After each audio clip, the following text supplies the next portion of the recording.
mövzumuz olacaq. İngiltərə 17-ci əsrdə sosial, iqtisadi və siyasi vəziyyəti. Baxırıq, demək, İngiltərə. İngiltərə 17-ci əsrdə aqrar ölkə olaraq qalır. Lakin, aqrar ölkə olmasına baxmayaraq, burada kapitalist münasibətlərdə inkişaf edirdi. Və İngiltərədə kapitalist münasibətlərin inkişaf etməsi feodal münasibətlərinin böhranına səbəb olurdu. Və burada kapital əmtəl pul münasibətlərinin inkişaf eləməsi kəndi təbəqələrinin, yəni kəndilərin təbəqələşməsinə, həmçinin yeni burjuaziya və zərdəganların yaranmasına səbəb olurdu.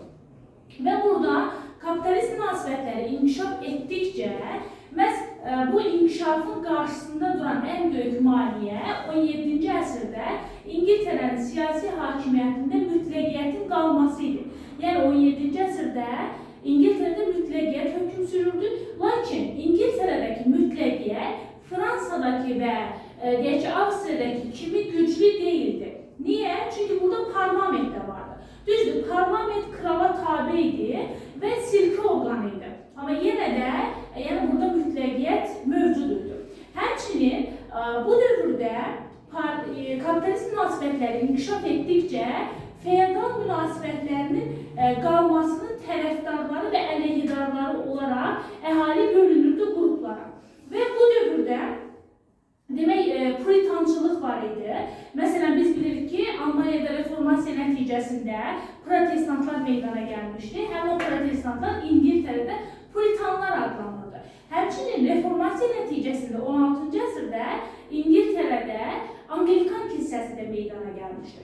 Və puritançılıq, deyək ki, Anglikan kilsəsinə qarşı idi. Anglikan kilsəsinin katolik ehkamlarından təmizlənməsini istəyirdi. Həmçinin bahalı, dəbdəbəli tədbirlərə, əyləncələrə, rəqslərə, oyunlara qarşı idi puritançılıq.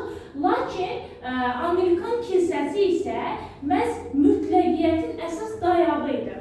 Yəni, krala tabi idi, dövlət tərəfindən maliyyələşdirildi və mütləqiyyətin əsas dayağı sayılırdı Anglikan kilsəsi. Həmçinin burada biz baxacağıq ki, iri burjuaziyanın və zadəganların, belə deyək ki, inkişaf eləməsinin, həmçinin İngiltərədə sənayenin, ticarətin, iqtisadi inkişafın qarşısında duran maliyyələr, amillər var idi. Bəs bunlar nə idi?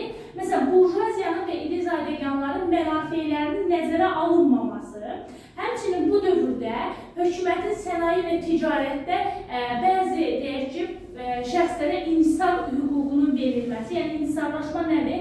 Hər hansısa bir sahədə müstəsna üstünlükdür. Yəni o sahənin satışı və yaxud da ki, o malların gətirilməsi və s. Bu sadəcə bir şəxsə və yaxud da ki, bir şirkətə verilir. Bu inhisarlaşmadır. Bu inhisarlaşma olduğu müddətdə qiymətlər də qalxırdı, yəni baha olurdu qiymətlər. Həmçinin sex sənətkarlığının da qalması idi. Məsələn, İngiltərədə sex sənətkarlarının dövlət müdafiə edirdi. Niyə? Çünki həmin bu sex qaydalarını pozardınızsa yüksək cərimələr qoyulurdu. Təbii ki, bu cərimələr də dövlətin xəzinəsinə gedirdi. Ona görə də məhz burada dediyimiz kimi burjuaziya və zərdəganların mənafeyinin nəzərə alınmaması, həmçinin sex sənətkarlığının qalması, həmçinin inhisarlaşmanın qalması İngiltərədə ticarətin, sənayenin inkişafına mane olan amillərdən biridir. Daha sonra biz baxacağıq, dedik ki, 17-ci əsrdə İngiltərə mütləqiyyət ölkəsi olaraq qalırdı. Və burada biz bilirik ki, hakimiyyətdə Tudorlar sülaləsi idi. Məsələn, Tudorlar sülaləsi nə vaxt gəlmiş hakimiyyətə? 1485-də. 1485-də Tudorlar gəlir və 1603-ə qədər onun hakimiyyətdə. Tudorlar. Tudorlar sülaləsinin sonuncu nümayəndəsi olacaq, bəli. Birinci Elizabeta. Yelizaveta'nın varisi olmadığı üçün, onun varisi olmadığı üçün məhz 1603-cü ildə yeni sülalə olan Stuartlar sülaləsi gəlir hakimiyyətə. Stuartlar, harda? İngiltərədə. Demək, Stuartlar sülaləsinin birinci nümayəndəsi kimdir? Birinci James'dir. Birinci James hakimiyyətdə olacaq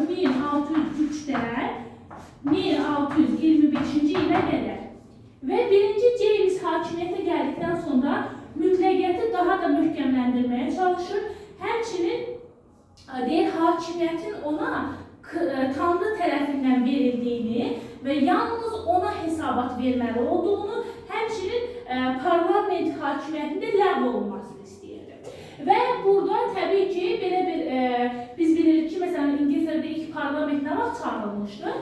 İlk parlament İngiltərədə 1265-də, bəli, 1265-də çağırılır və parlament, yəni kral vergiləri parlamentlə müəyyənləşdirib verməlidir. Kral parlamentin icazəsi olmadan yeni vergilər təyin edə bilməzdi. Və beləliklə də kral parlamentin icazəsi olmadığı üçün başqa yollara əl atır. Neyir? Məsələn, burada vergilər, torpaqdan alınan vergilərin miqdarını artırır. Həmçinin mütləqiyyətin vergi siyasətinə baxsaq görərik ki, yeni vergilər təyin etmək istəyirdi. Həmçinin gömrük rüsumunu artırmaq və əhalidən alınan vergilərin miqdarını artırmaq idi bunun siyasəti. Təbii ki, bu mütləqiyyətin maliyyə siyasəti idi. Parlamentin nə istəyirdi? Parlament istəyirdi ki, hökumət tərəfindən əhalinin şəxsiyyət azadlığı pozulmasın, qanunları, hüquqları pozulmasın. Bəs müxalifət nə istəyirdi? Müxalifətdə İngiltərənin parlamentin monarxiyaya çevrilməsini istəyirdi. İndi isə biz baxacağıq İngiltərədə inqilabın başlamasına. Ümumiyyətlə, biz Avropada bundan əvvəlki dərsdə dedik ki, Avropada 30 illik müharibə başlamışdı. Neçənci illər əhatə edirdi 30 illik müharibə? Bəli, 1618-48-ci illər. Və həmin bu 30 illik müharibə, dedik ki, İngiltərə düzdür 30 illik müharibədə iştirak etməsə də, 30 illik müharibənin nəticəsində İngiltərədə üsyanlar, vətəndaş müharibəsi başlamışdı. Ümumiyyətlə, 17-ci əsrin 30-cu illərindən İngiltərədə inqilabi şərait yaranmışdı. Və bu dövrdə Şotlandiyada aparılan dini müharibələr məhz inqilabi şəraitin yaranmasına da səbəb olmuşdu. Və beləliklə də həmin bu Şotlandiyadan aparılan dini müharibələr nəticəsində İngiltərə xəzinəsi boşalmışdı. Və İngiltərə xəzinəsi boşaldığı üçün kral məcburdur ki, yeni vergilər təyin etsin və yeni vergilər təyin etmək üçün də parlament çağırılmalıydı. Və beləliklə də bu dövrdə də parlamentlə mütləqiyyət arasında mübarizə olduğu üçün 1-ci Charles 1629-cu ildə parlamenti qovmuşdur. Məsələn, 1-ci James'i dedik ki, 1603-1625-ci illərdə hakimiyyətdə olur. Daha sonra isə hakimiyyətə gələcək 1-ci Charles. Və 1-ci Charles'ın hakimiyyət illərinə baxsaq, 1-ci Charles 1625-49-cu illərdə hakimiyyətdə olur. Və 1-ci Charles 1629-cu ildə parlamenti qovmuşdur. İndi isə yeni vergilər təyin etmək üçün məcbur 1640-cı ildə parlamenti çağırmaq məcburiyyətində qalır. Və 1640-cı ildə çağırılan parlament 1653-cü ilə qədər fəaliyyət göstərir. Ona görə də bu dövr uzun müddətli parlament, yəni bu parlament uzun müddətli parlament adlanır. Çünki 1640-dan çağırılır, 53-ə qədər mövcud olmuşdur. Lakin 1-ci Charles istədiyini ala bilmədi. Parlamentdəki müxalifətçilər, belə deyək ki, yeni vergilərin təyin olunmasına qarşı çıxdılar. Və belə olanda kralla parlament arasında narazılıq baş verir. Həmçinin parlament belə bir qərar da qəbul elədi ki, məhz kralın, deyək ki, kral parlamentin icazəsi olmadan vergilər təyin edə bilməzdi. Yəni, yeni vergilər qoya bilməzdi. Həmçinin parlament siyasi məhbusları da azad edir. Həmçinin kralın iradəsindən asılı olmayaraq 3 ildən bir parlament çağırılmalıydı. Və belə bir qərar qəbul edir. Təbii ki, bu da parlamentin qərarları kralın narazılığına səbəb olur və kral parlamentin bir sıra deputatlarının həbs olunması ilə bağlı qərar verir. Lakin xalq parlamenti dəstəkləyir və xalqın tərəfkeşliyi ilə, yəni bu hadisə baş tutur və beləliklə də kral parlamenti müharibə elan edir 1642-ci ildə və İngiltərədə 1-ci vətəndaş müharibəsi başlayır 1642-dən 1646-cı ilə qədər davam edir və o deyib ki, məsələn, parlamentin çağırılması ilə 1640-cı ildə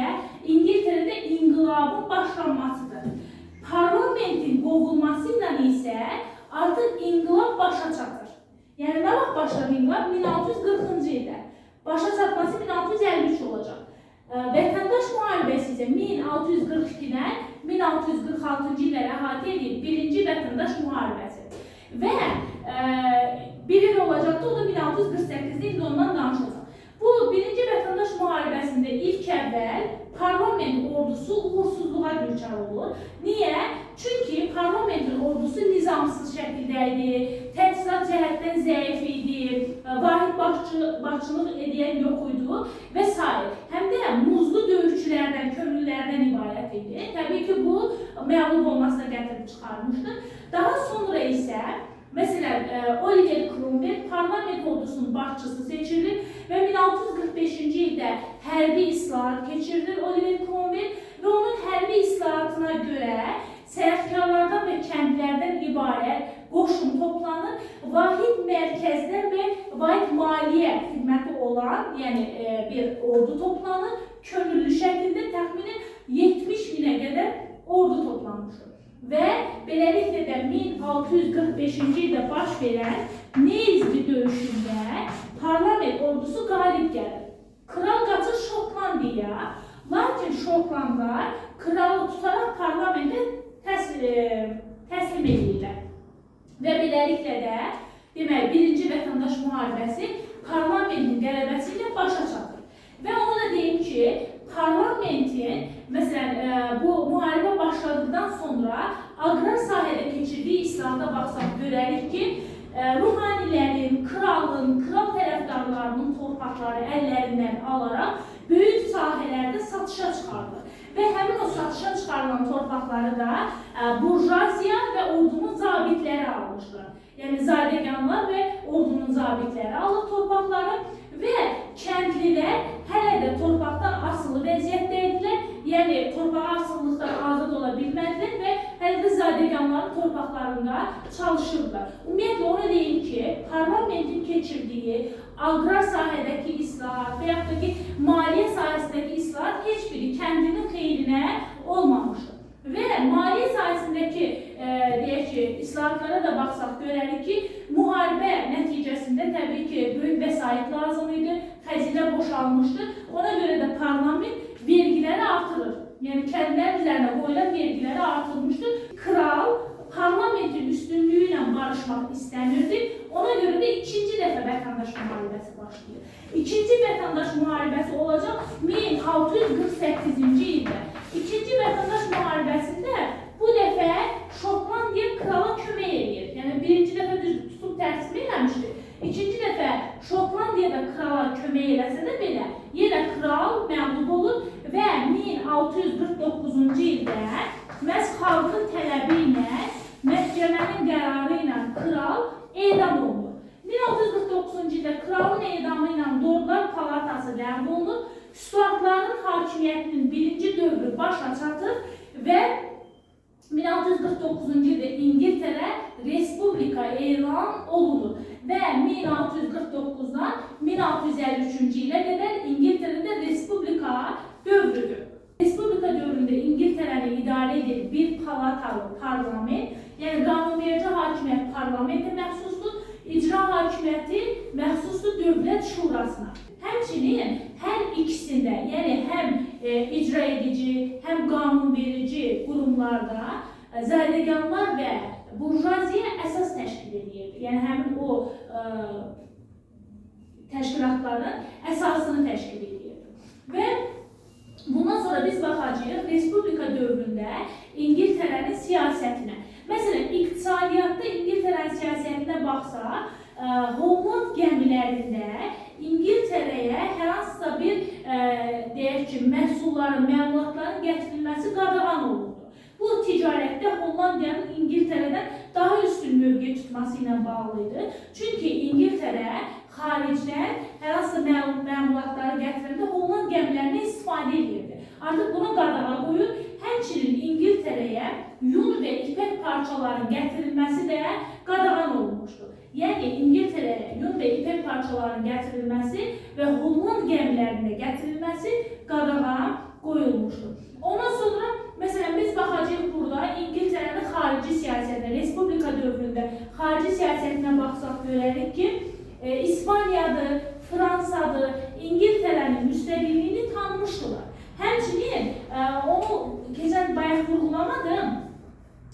1. James'in dövründə Stuartların xarici siyasətinə baxsaq, 1.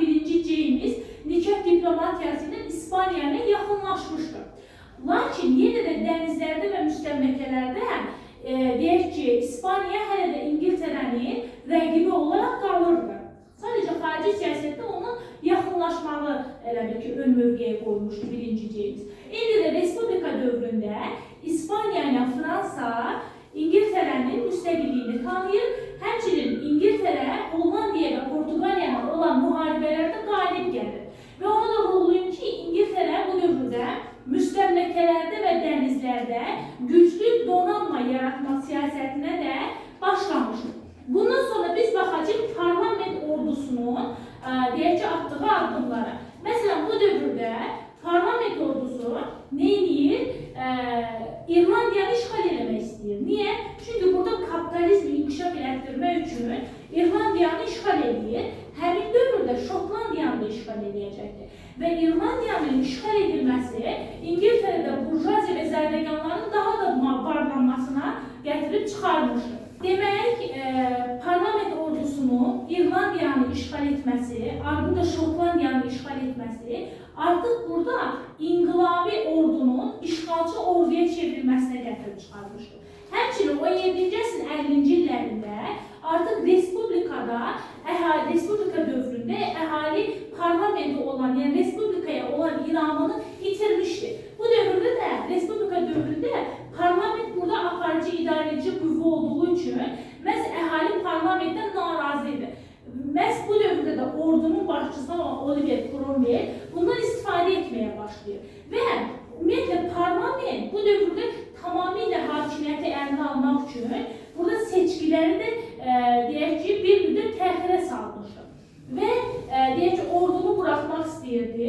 Təbii ki, Cromwell də bundan razılaşmır və bu yaranmış fürsətdən istifadə edərək, kəndlərin narazılığından da istifadə edərək parlamentə qarşı demək qalxır, parlamenti buraxır və deyək ki, özü hakimiyyəti ələ keçirir. Yəni, Oliver Cromwell çevriliş yolu ilə Respublikaya son qoyur 1653-cü ildə və Lord Protectorluq dövrü yaranır. Yəni, İngiltərədə 1649-dan dedik ki, 1653-ə qədər Respublika dövrüdür. 1653-cü ildən isə artıq İngiltərədə Respublika dövrü başa çatır və Lord Protectorluq dövrü başlanır. Yəni, diktatura dövrü başlayır. Çünki Oliver Cromwell özünü diktator elan etmişdir.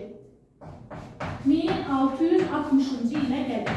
Demək, burada olacaqdır diktatorluq dövrü. Oliver Cromwell özünü diktator elan edir və həmçinin ona qarşı çıxanları sərt şəkildə cəzalandırır.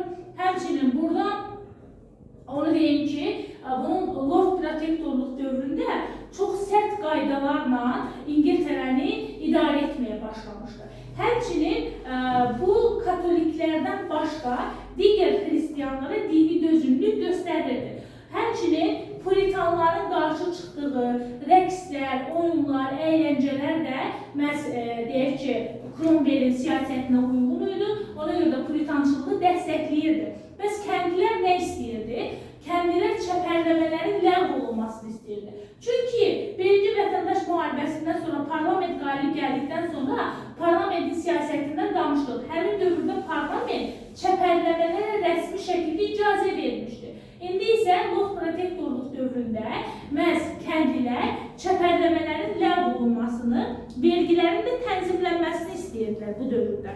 Və onu da deyim ki, əhali diktatura rejiminə həm dini, siyasi, silahlı formada da mübarizə göstərirdi.